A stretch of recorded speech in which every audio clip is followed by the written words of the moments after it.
So far, every triangle that we have looked at and used trigonometry with has been a right triangle. But you know from geometry that not all triangles are right triangles. You can have triangles with obtuse angles, you can have triangles with all acute angles. So we want to be able to do more than just right triangle trig. So law of sines is a convenient way to use trigonometry on non-right triangles. A bit of notation, because it's been a while since most of us were in geometry. We use capital letters to talk about points and lowercase letters to talk about the sides across from those points. So when you see a capital A, that's talking about an angle. A lowercase a is the side across from it. Likewise, a capital B is an angle. Lowercase b is across from it. A capital C is an angle. A lowercase c is the one across from it. So law of sines is a way that we can set up and solve an equation using those three angles, A, B, and C. Note that none of those are right angles. So this is pretty slim. Law of sines itself is fairly simple.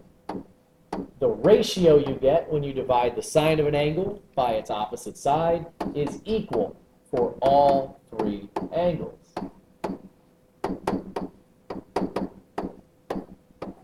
So all three of these ratios are equal. Sine of A over A, again, that's talking about this angle inside there. Likewise, sine of B over B. I won't draw the arrow because my diagram will get crowded. Likewise, sine of C over C. All three of those ratios are equal. So this is a convenient little formula we can use that works for any triangle, not just right triangles.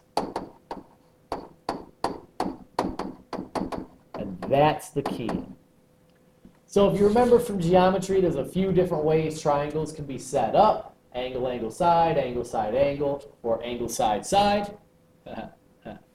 But really what we're looking for are just angles across from sides. So as we jump down and really look at one of these problems, we'll take a look at number one first.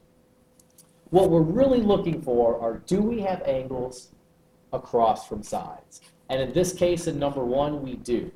We know that x is across from that 52 degrees.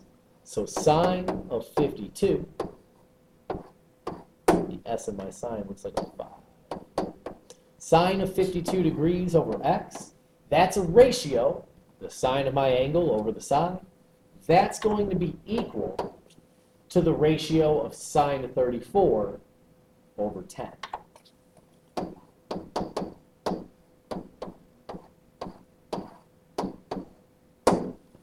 So that's the goal here, to be able to set up a ratio, set up a proportion, which is two fractions equal to one another, to set up that proportion for triangles that are not right triangles. Again, we have no clue if this is a right triangle.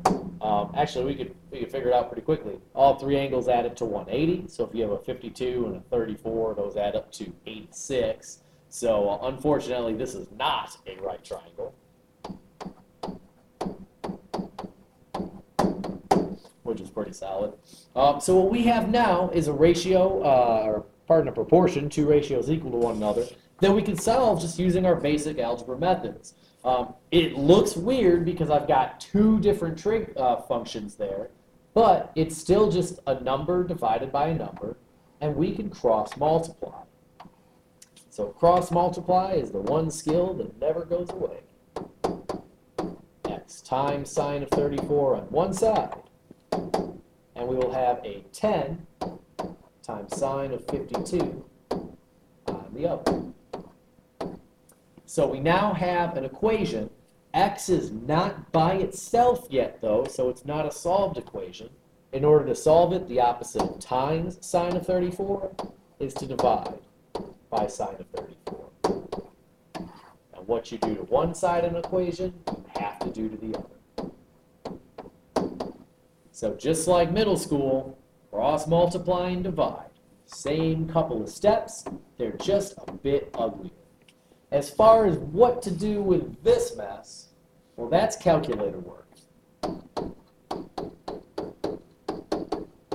So let's go ahead and jump over to our calculator and evaluate that. Still have some stuff in there from last time.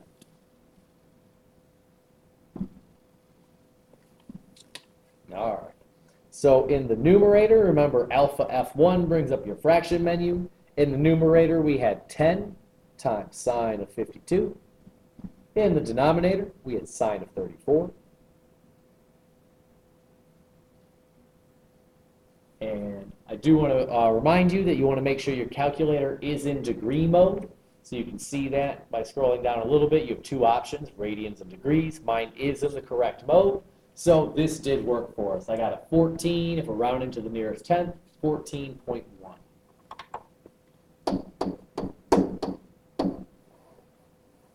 Solid. So again, if it's the first time you've ever seen law of sines, it looks a little weird because now there's two trig ratios instead of one. When it's all said and done though, it is just still some calculator work. Cross multiply, divide, and let the robots do the robot thing. We'll do one more kind of quick setup problem. Same thing, we have an angle across from a side, that 21 and the side of 7. We also have an obtuse angle now, 119 degrees, across from x. So it doesn't matter that that's an obtuse angle. Law of sines still applies here. Sine of 21 degrees divided by 7. That ratio needs to be equal to sine of 119 over x. Again, those are the ones that are across from one another. An angle across from its side equal to the sine of an angle across from its side. So the numbers are different, but it's the same problem as last time. We need to cross multiply. So we're going to have an x times sine of 21. And that's going to be equal to 7 times sine of 119. And just like in the last problem, on the left side I have x times a number. That number is the sine of 21 degrees. To get that x by itself, I need to divide. And what you do to one side of an equation, you need to do to the other side of the equation. So we are left again with some calculator work. And we can expect that at this point. We've done quite a bit of trig now. So we have seen quite a bit of calculator work. So in the long run, I will have x. It will be equal to some number. In order to find that number, help me, calculator. You're my only hope. Alpha F1 brings up your fraction menu. In the numerator, we had 7. We had a sine of 119. In the denominator, we had sine of 21. And there we have it, 17.1.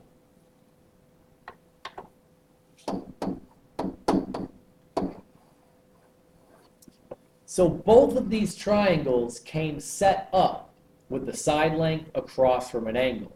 In one of these, actually in both of these, we knew one of the side lengths, but not the other. There is another way to set up a law of sines problem, and that's in something like number 3 here. Note that in number 3, we do have one side length, let's try that again, side length across from an angle. So for sure, we want sine of 64 over 32. That's one of my ratios coming from that angle across from its side. The problem is, people are going to try this, sine of 45 over x. Unfortunately, the 45 and the x are not across from one another. So we can't set up this ratio. What we can do, if I want to find the side and the angle across from it, is we can use the triangle sum theorem. It's been a while since we've done any geometry, but all 3 angles in a triangle need to add up to 180. So if you know 2 of them, and in this case we know a 64 and a 45, if you know 2 of them, you can subtract those 2 numbers from 180, and that will give you the missing angle. So in this case, 180, take away 64, take away 45, that leaves you with a 71 degrees. Now, we know what the other ratio needs to be.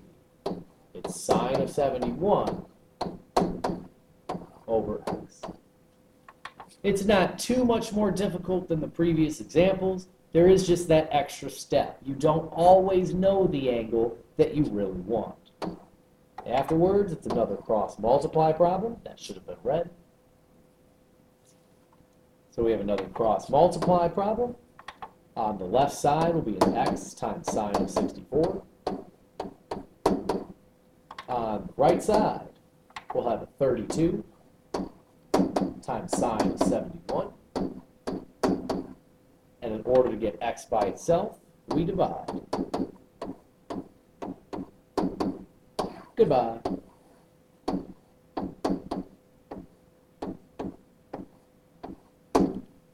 So the end of every one of these problems will have a healthy amount of calculator work, finding your friendly neighborhood robot, throwing some numbers at it, and hoping it knows how to round. So we have a 32 in the numerator, a sine of 71, that's the angle we had used triangle sum theorem to find. In the denominator, we have sine of 64.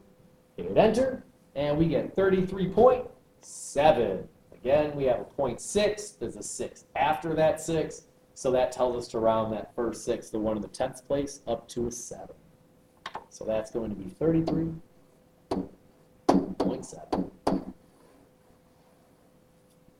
All right, let's go ahead and do one more of these, and we'll call it a day. All right, so now we have another obtuse triangle. In this triangle, note that we have a 41.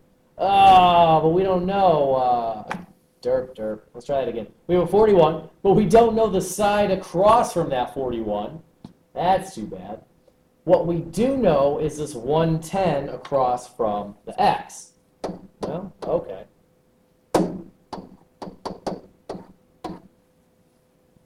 There we go. Sine of 110 across from the x. Note that that x is a variable, so we want to make sure that in the other fraction we have all knowns. We have things that we actually know the value of.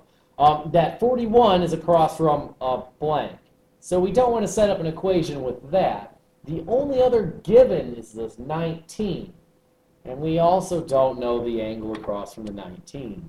So we're kind of stuck in a weird position here. Do I want to find that unknown side or that unknown angle? It turns out finding the unknown angle is much, much faster. We can use triangle sum theorem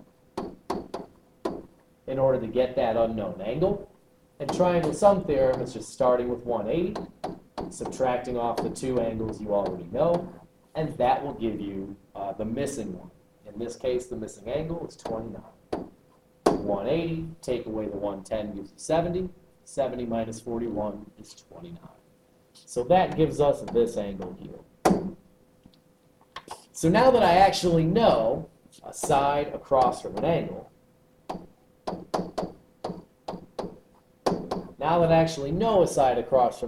I'm good to go ahead and set up that cross multiply and divide again. So if it feels like we're doing the same thing over and over and over again, you're right.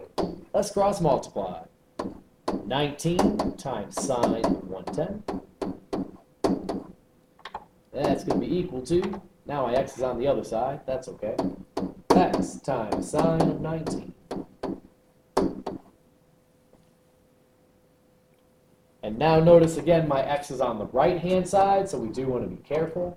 Now I'm dividing by sine of 19 in order to get x by itself. And this becomes more calculator work. I think I have room for just one more on the same screen. All right, in that numerator was a 19. We had a sine of 110. In the denominator, we had a sine of 29 degrees. Hit enter.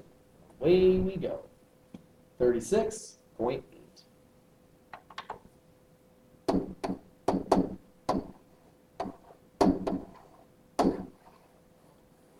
So there you have it. We have 4 examples of using trigonometry on triangles which are not right triangles. We had a couple of cute triangles, we had a couple of obtuse triangles, slightly different setups in each one. In some of these triangles we knew exactly what angles we wanted. In the last 2 examples we had to do some work to find one of the angles that we wanted. But when it's all said and done, Law of Sines is just a great way to use trigonometry on triangles that we weren't able to do trig on in the last week. So try a couple of practice problems out. They're stapled to these notes. Tell me what you think. If you got any questions, comments, concerns, or feelings, don't hold them back. See you soon.